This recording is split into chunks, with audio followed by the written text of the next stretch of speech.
Oke anak-anak, materi yang pertama yaitu lambang Pancasila. Nah, bisa kita lihat di situ ada gambar burung Garuda.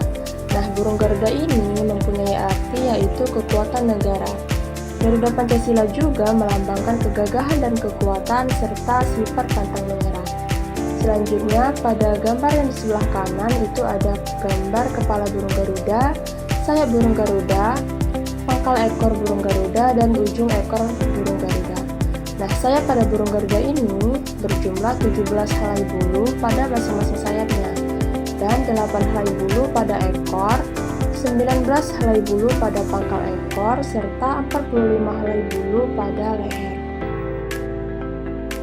Oke anak-anak, coba kita perhatikan perisai yang ada di dada burung Garuda. Perisai ini bukan hanya sekedar tameng loh, ia melambangkan perjuangan dan pertahanan bangsa kita.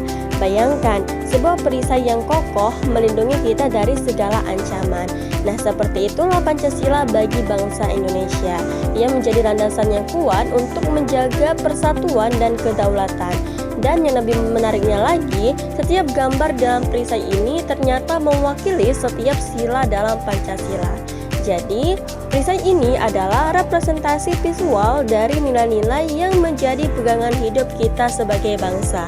Sekarang, coba kita lihat warna keemasan yang mendominasi sosok Garuda. Warna emas ini bukan dipilih tanpa alasan ya, ia melambangkan keagungan dan kejayaan bangsa Indonesia. Ketika kita melihat warna emas, bukankah itu sesuatu yang berharga, mulia, dan bercahaya? Nah, itulah harapan dan cita-cita bangsa Indonesia, yaitu untuk terus menjadi bangsa yang agung dan berjaya. Oke, terakhir mari kita perhatikan pita putih yang dicengkram erat oleh kaki sang Garuda. Di pita itu tertulis kalimat yang sangat terkenal, Bhinneka Tunggal Ika, yang mempunyai arti yang sangat dalam, yaitu walaupun berbeda-beda, kita tetap satu. Nah, coba bayangkan Indonesia dengan ribuan pulau, ratusan suku bangsa, dan beragam bahasa serta kepercayaan. Semboyan ini mengingatkan kita bahwa meskipun kita berbeda, kita semua adalah satu kesatuan yaitu bangsa Indonesia. Seperti warna-warni yang membentuk pelangi yang indah, perbedaan kita justru menjadi kekuatan yang mempersatukan.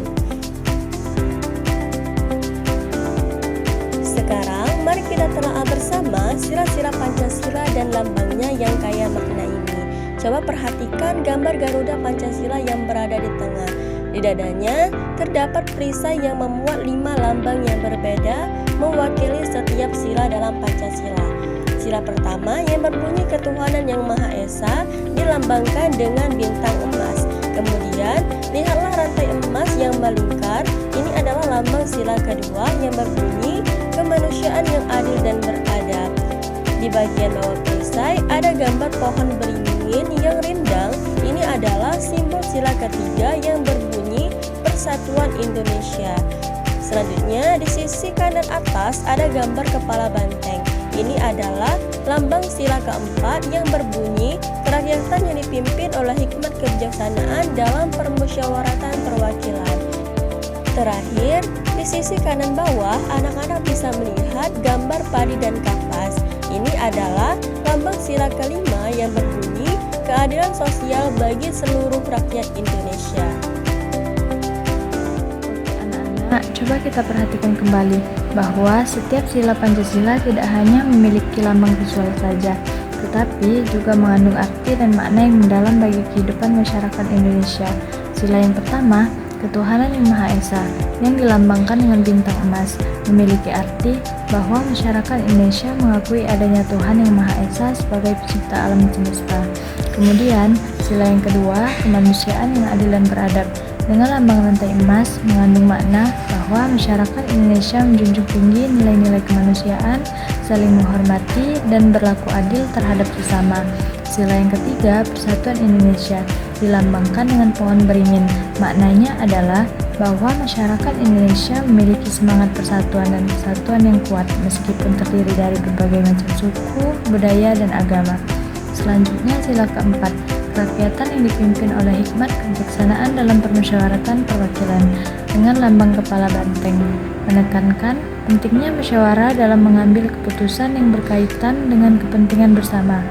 Yang terakhir, yaitu sila kelima, keadilan sosial bagi seluruh rakyat Indonesia, dilambangkan dengan padi dan kapas.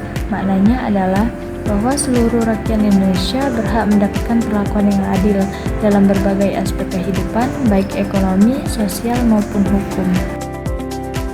Anak-anak semua, mari kita resapi bersama gambar yang bermakna ini. Di dalamnya, kita temukan contoh-contoh sederhana namun indah tentang bagaimana nilai-nilai luhur Pancasila dapat kita terapkan dalam kehidupan sehari-hari di rumah dan di lingkungan terdekat.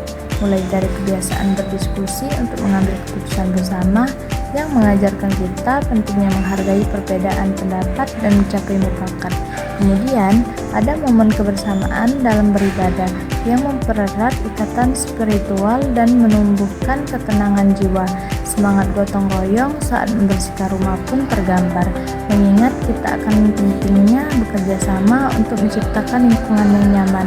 Tak ketinggalan, adab berpamitan kepada orang tua sebelum beraktivitas, sebuah cerminan rasa hormat dan kasih sayang yang mendalam, hingga indahnya berbagi makanan yang menumbuhkan rasa peduli dan mempererat tali persaudaraan. Melalui contoh-contoh ini, kita belajar bahwa nilai-nilai Pancasila bukanlah sekadar hafalan, melainkan pedoman hidup yang dapat kita praktikkan dalam setiap interaksi di rumah.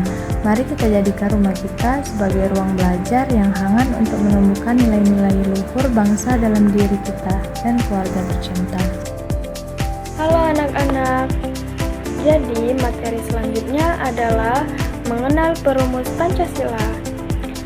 Nah, jadi ada 3 tokoh perumus Pancasila yang dilakukan pada sidang pertama BPUPKI pada tanggal 29 Mei sampai 1 Juni 1945. Mereka adalah, yang pertama ada Muhammad Yamin.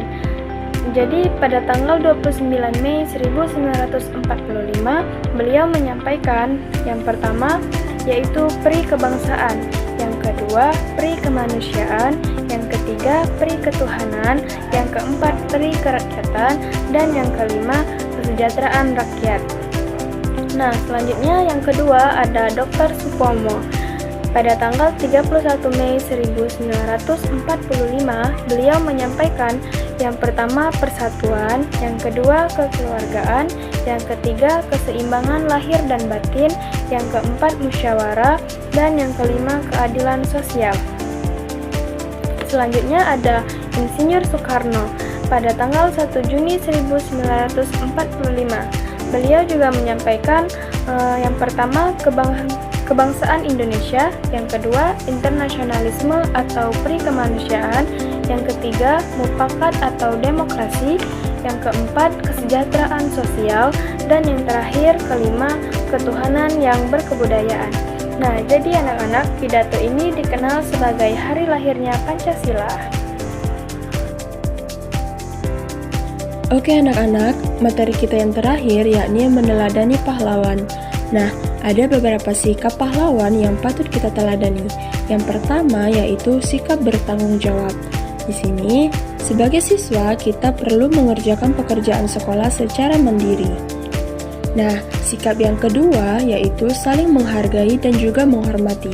Sebagai contohnya, kita tidak boleh membeda-bedakan teman antara satu dan yang lainnya. Nah, yang ketiga yaitu sikap kebangsaan. Contohnya, kita harus selalu rukun dengan teman sekitar kita. Sikap yang keempat yaitu cinta tanah air, seperti suka membeli barang buatan Indonesia. Dan yang terakhir yaitu sikap pantang menyerah, seperti rajin belajar dan belajar bersungguh-sungguh.